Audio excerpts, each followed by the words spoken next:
On Monday, we will celebrate Martin Luther King Jr.'s birthday, but a little-known Western Massachusetts connection to the civil rights leader took place more than 50 years ago, right here in our own backyard. In 1964, Dr. King was asked to give the commencement speech at Springfield College. Despite threats from the FBI and some government leaders to block the visit, with then college president Glenn Old's support, Dr. King made the speech. Steve Kiltonic sat down recently with Springfield College journalism professor Marty Dobrow to discuss this historic event and its impact on the college. Founded in 1885, Springfield College is a small, private coeducational school. Its mission is to educate the whole person in spirit, mind, and body for leadership and service to others. The college's claim to fame is that basketball was invented here by James Naismith, a graduate student. Marty Dobrow is a professor of communications whose main interests are sports, social justice, and the civil rights movement.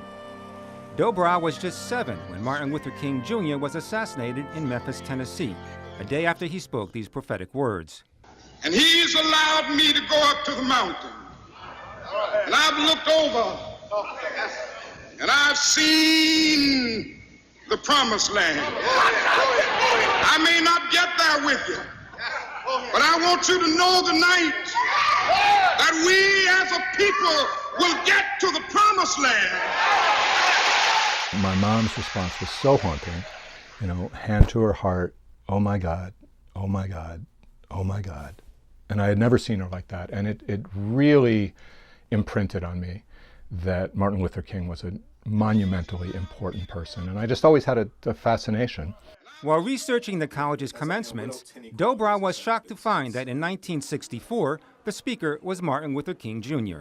To me, that was just astonishing, that right at the height of the civil rights movement, just a few months out from the March on Washington, a few months before he wins the Nobel Peace Prize, just a couple weeks before the signing of the Civil Rights Act, that at that seismic moment in history that he was on this campus. Delving into the school archives, Dobrow discovered that hardly anything had been written on King's visit. I became convinced that this was a huge moment, not just of local history or campus history, but really of American history. At UMass, Dobrow came across 6 pages of FBI file documents that had become unredacted. What became clear is that there was a concerted effort to get Dr. King disinvited from this gig. There was pressure that was brought to bear on the Springfield College president, Glenn Olds. Olds was a minister, pacifist, and conscientious objector during World War II. He was a visionary leader in a lot of ways, brilliant man, great speaker, and I think that he was really drawn to Dr. King because of the pacifism. Olds reached out to King in February of '64. The commencement was in June. Certainly some people were overjoyed about it, recognized him as an eloquent spokesperson, as a national hero, a big moment for the college. But equally, there were people who were opposed to this. The FBI attempted to block King from speaking at Springfield and discredit him through secretive FBI wiretaps, which uncovered some salacious information on King's private life. The relationship that the director of the FBI, J. Edgar Hoover, had with Martin Luther King was a toxic one. The FBI recruited Massachusetts Senator Leverett Saltonstall to lean on Olds to get him to turn his back on King and save the college from, quote, a great embarrassment. In April, Hoover's deputy played the scratchy audio recordings for Olds. His response was, "In my America, the accused gets to meet the accuser." Despite significant pressure from prominent shareholders and benefactors of the college as well, in his moment of truth, Olds refused to cave in. Dr. Olds, in some ways, is a hero of this story because he did stand tall, but he also wavered. This was not something that he immediately said, we need to do the right thing. He ultimately came to that. 3 days before the commencement, King traveled to St. Augustine, Florida, to draw attention to the city's segregation policies. Found it to be quite a violent and frightening place. Said at one point that it was the most lawless city that he had ever visited. At the Munson Motor Lodge, King was arrested for violating the state's unwanted guest law. On June 12th, King was thrown into the St. Johns County Jail with Reverend Ralph Abernathy. Olds told authorities he would record King's commencement speech in jail if King wasn't released, and then they would have to deal with the publicity. On June 13th, King posted a $900 bail and was freed.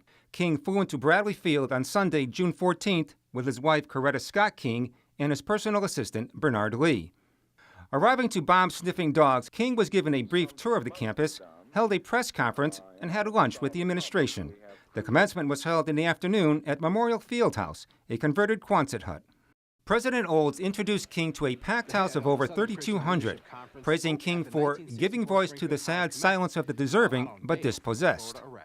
It is a pleasure to present a man as our speaker who has given a new face to freedom and a new form to the ancient promise that all men created in God's image shall be truly free.